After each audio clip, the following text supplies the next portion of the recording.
still, even at 6 p.m., but our temperatures and those winds will be dying down. The clouds will gradually fade away. Temperatures looking cool tonight, but how cool? We'll have that full forecast coming up. WMBD News at 5 starts now. Coming up, taking stock in racial equity in your daily life. How uncomfortable conversations make our world a better place. Also, superintendent search, when parents in Unit 5 can share how they feel about the district's direction in a safe environment. And joy plus chaos. Just 2 weeks from welcoming a new baby into the world, a Peoria couple is left cleaning up thousands in damages. How you can help them ahead. But first, both city and state leaders are gearing up for the 2020 census. Good evening and thanks for watching. I'm Rebecca Brumfield. Matt Sheehan explains why experts say the census is so important. Matt. Rebecca, Illinois is expected to lose seats in Congress after next year's census due to population decline and people not participating. While Census Day isn't until April 1st, leaders want to remind you how participating in the census brings millions of dollars to services we need every day. When you're not counted, we don't receive money for you. And it's as simple as that. The George Washington Institute for Public Policy reports in 2010, the undercount of Illinoisans resulted in a loss of $952 per person of federal funding. A low number of census participation doesn't just mean less federal funding, though. It means less state and federal representation. Our congressional seats depend on the population count. President of the League of Women Voters, Connie Romanes, says for anyone leery about doing the census, your information is secure and won't be shared with any other government agency. They're mailed to addresses, they're not names. So they don't know that Joe Smith lives here. They just know that address is listed as a residence. That's really important for foreigners, documented and undocumented, to get through to them that they're not going to get thrown out of the country. At-large Peoria City Councilwoman Beth Jensen says the census will be a big focus for the council early next year. But I'm sure as soon as we're finished with the budget, this will be one of our priorities. I know it's very important to the city and to our funding to make sure that every person and every resident is counted. Funding from the census goes towards infrastructure, medical facilities, schools, and more. It also helps businesses decide to move to the state. At 6 o'clock tonight, the League of Women Voters has a meeting at the AMT building in Peoria where census specialist Carol Riley is coming to speak about the populations who are at risk of not being counted. Some of those populations are children under 5, minorities, veterans, elderly, and the homeless. Rebecca. All right, Matt, thank you. A cluster of local overdoses within the last 24 hours is causing alarm. Jolt Harm Reductions, a Peoria-based drug awareness and harm reduction foundation, is stressing the importance of Narcan. The overdoses happen with substances like heroin, cocaine, and meth that are laced with fentanyl. It's happening in the 61603 zip code. So far, 5 overdoses have been reported with 1 fatality. The program director at Jolt says it's important to help people who have a problem that they can't control. People want to say, well, just don't use and you won't be at risk. That's just not the reality we live in with these synthetic drugs. They're really powerful. They hijack the brain, rewire the brain so quickly that just stopping is not an option for a lot of people. Next week, you can learn more about the Jolt Harm Reduction Center. The program director is holding a discussion at the North Branch of the Public Library next Thursday. Racism continues to be a problem in our society, and in an effort to change the status quo, Twin Cities leaders are educating people on the importance of diversity and equity. Manash Kwangwari spoke with them and joins us now with the message they have for neighbors. Manash. Rebecca, today marks the start of a 2-day summit aimed at encouraging people to challenge injustice and inequity in their everyday lives. People are gathering at Heartland Community College to learn about the history of race and why it's important to have discussions, even though, at times, it may be a little uncomfortable. Leaders say the goal is to empower people, showing them it only takes one person to spark a change.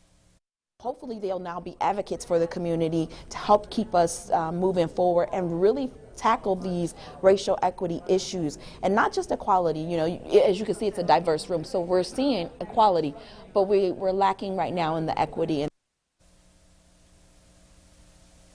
And if you missed today, don't worry. You too can join the conversation. The summit picks back up tomorrow at 8 a.m. at the ACEC building on Heartland Community College's campus. In the Twin Cities newsroom, I'm Minash Kungwari. Rebecca. Minash, thank you. State agencies, law enforcement, and prosecutors are going over the best way to help kids recover from sexual assault. It's a topic that can be difficult for anyone to navigate, but as Gabrielle Franklin reports, children's advocacy groups are trying to make sure everyone involved in the investigation process knows how to handle it.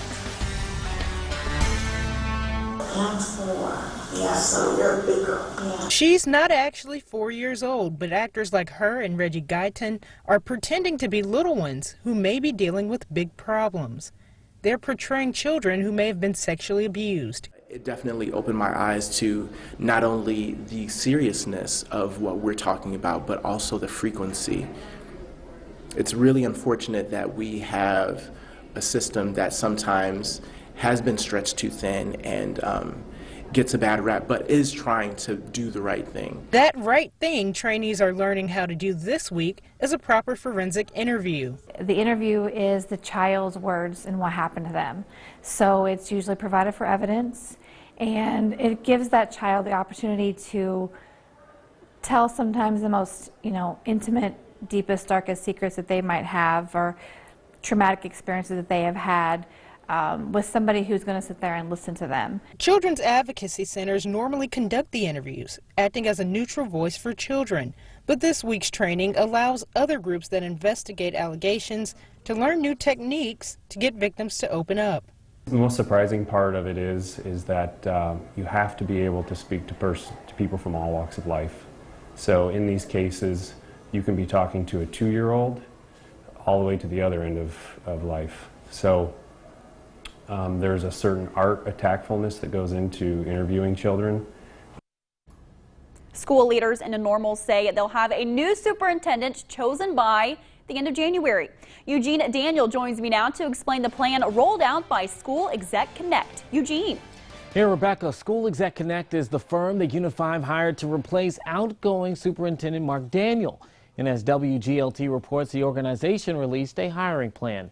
The confidential search is scheduled to begin this coming Monday with an application deadline of November 29th.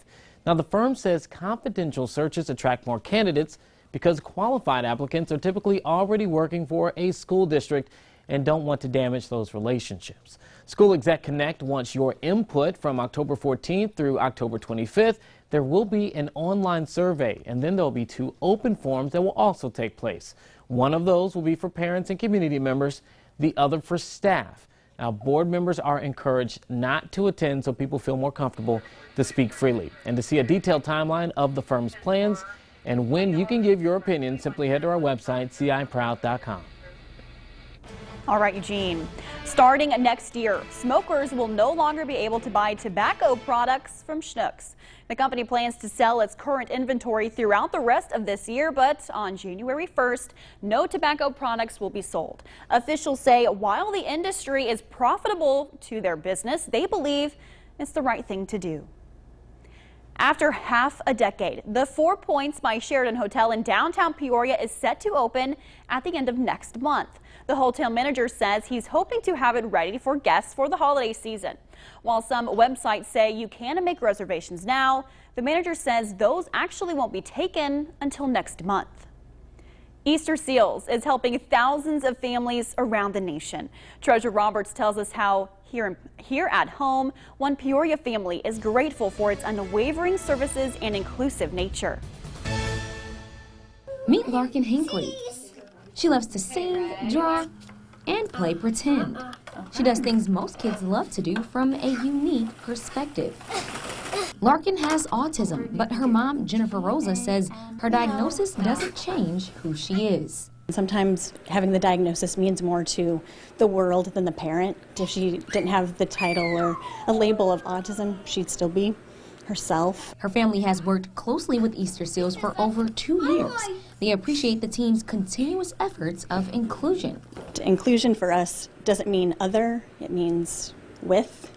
And here, no one has made her feel other. Rosa says if more people take time to understand and empathize, kids like Larkin will feel like they belong.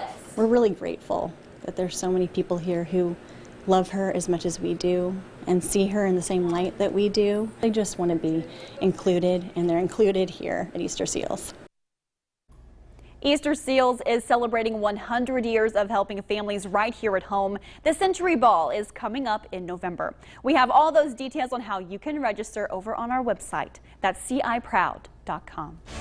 Coming up, employment opportunities at Rivian may be on the horizon. How you can be one of the first to hear about the openings. And it's been a nice fall-like day. Take a look at our almanac. It's going to be a little misleading. We hit an official high of 69 degrees, but if you're wondering, did it get that warm today? Well, it did. You just had to be outside at 3 o'clock this morning to feel it. Cooler temps have settled in and are here to stay. We'll have the full forecast coming up next. You're watching WMBD News, Central Illinois Proud, with Kimberly Eaton, Rebecca Brumfield, and Chief Meteorologist Chris Yates with your local Weather Authority forecast. This is WMBD News at 5.